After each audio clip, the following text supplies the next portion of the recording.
So lately I've been thinking a lot, which I know could be a problem.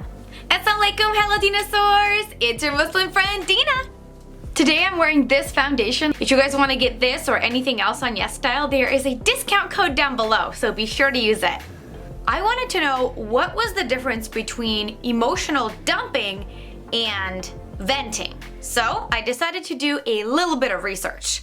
Oh my god, I forgot to do Let's Go! Emotional dumping is unhealthy. As you can probably guess by the name, it has the word dumping in it, while venting is healthy. The person that is listening is the one that is giving in the conversation. Signs of emotional dumping. It's not my fault that their kid is stupid and like got into my purse. Like, but like that's not my fault, like, right? Like, again, that's just so stupid. I'm like the victim of this.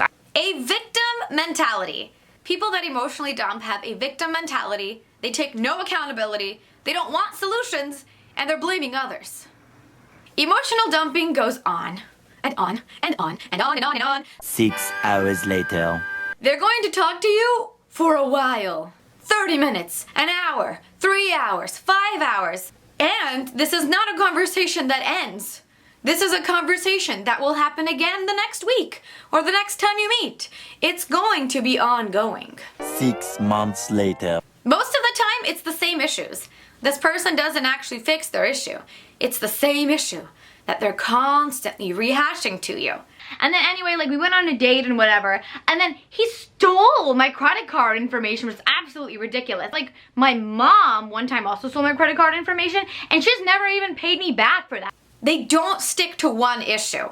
They're going to be telling you many issues that they're just going to keep cycling through. So also, like, you know the other lady that I was working for like 2 weeks ago, I quit. She said like, oh, well, you know, in the end it was her money or whatever, because but okay, it's done. And anyway, that demon child, emotional dumping will make you exhausted as the listener, and also as the person emotionally dumping, afterwards, you're also not gonna feel really good. If you really tune into your body, both the listener and the speaker are like, I don't really feel good. I don't know, you know, just inside, you know, you don't feel good. Personally, I notice with the people that are emotionally dumping on me in my life, I kind of avoid them, which is sad, right? Because some of these people I really genuinely love. They're like family or really close friends, and like, I started thinking in my mind, I'm like, how come I'm not excited to call this person? How come like the day before we have to meet, I'm like dreading that we have to meet? I'm like, what is this? Because when I hang out with someone I love, or like, you know, friends or family or something, I want to be like, yes, finally, I get to spend time with this person. I get to talk to this person. This is awesome. And instead I'm like, I'm gonna hear this problem again. I'm gonna hear that one again. Like, I already know what you're gonna say because you just talk about the same thing every time. Maybe I'll be sick tomorrow. I don't want that kind of feeling in my relationships, you know? I want to spend time with people that I love.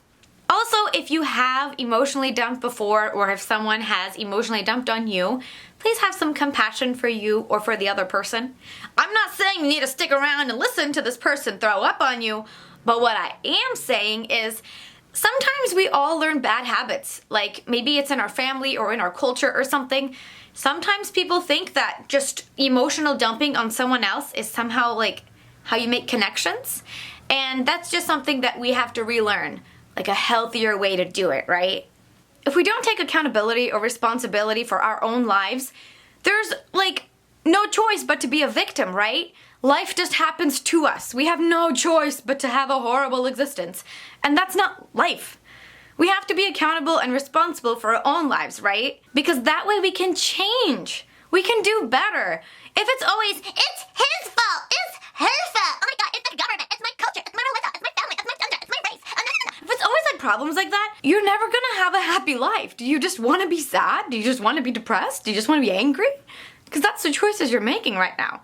If we take responsibility for our own lives and our own actions, then we can actually change and we can actually hopefully have a better life. We can't control other people. We can't control their thoughts or their feelings or their actions or what they say. We can't. But But Dina, I have all these feelings and I just want to share with somebody. Like, I want to emotionally connect. And if I never share emotions, how am I going to emotionally connect? Hello? How am I going to get close relationships? That's a good question. The answer is venting. Venting is the healthy form of emotional dumping. There are boundaries. Someone who vents checks with the person who's going to be listening if they're available. Are you able to listen? Are you emotionally available? Is this a good time for you? Hey, I kind of have an issue that I want to talk to someone about. Do you have some time? Venting does not go on for a long time. Venting happens in a short amount of time, and they do not keep repeating the same issue over weeks and months and years on end. Venting sticks to one topic. I'm kind of on the verge of quitting because this guy is just like consistently gaslighting me and disrespecting me. Venting involves wanting solutions. I've tried this, I've tried this, I've tried this. Like, what else am I supposed to do? Venting takes accountability. Venting does not play victim mentality. Yes, this was a horrible issue. I see my part in the issue. Maybe if I did something different, this issue wouldn't have happened, or maybe it would have happened differently. You kind of brainstorm a bit, or the other person might just be there for you, right? Because we don't always have solutions for everything in life, but just someone's there for you. Venting actually builds relationships, because after you vent, you feel like, okay, I got some heavy emotions out. The person who is listening feels closer to you, like, wow, they shared some really deep emotions with me, and also your relationship is better. Let's all stop emotionally dumping, learn how to vent healthily. We can make the choice to have prosperous, nourishing, and joyful relationships with other people and with ourselves. But like, what am I supposed to do when someone really close to me that I love is constantly emotionally dumping on me? Like, I feel like I just have to take it. But then also, afterwards, I just don't like them and it hurts our relationship. I don't know what to do. Boundaries is the solution. You got this. Hey, I only got 5 minutes. Hey, I only got 10 minutes. Or we have to interrupt them. And that is really hard, especially if it's like a family member who's older than you. And, you know, you have to be like, respect my elders. I have to respect my father. I have to respect my uncle. If you're physically in their presence and you cannot like hang up, then I would suggest leaving. You need to go to the bathroom. You need to go do laundry. We have to, for our own health and for their health. What's more important, them being slightly offended in the moment, or you guys continuing to have a horrible relationship and you avoiding them forever? Setting boundaries with people that we love is an act of love. They might not like it at first, but that's okay. Remember to subscribe, follow me on Instagram, hit the notification bell, and keep evolving, dinosaurs. Bye-bye.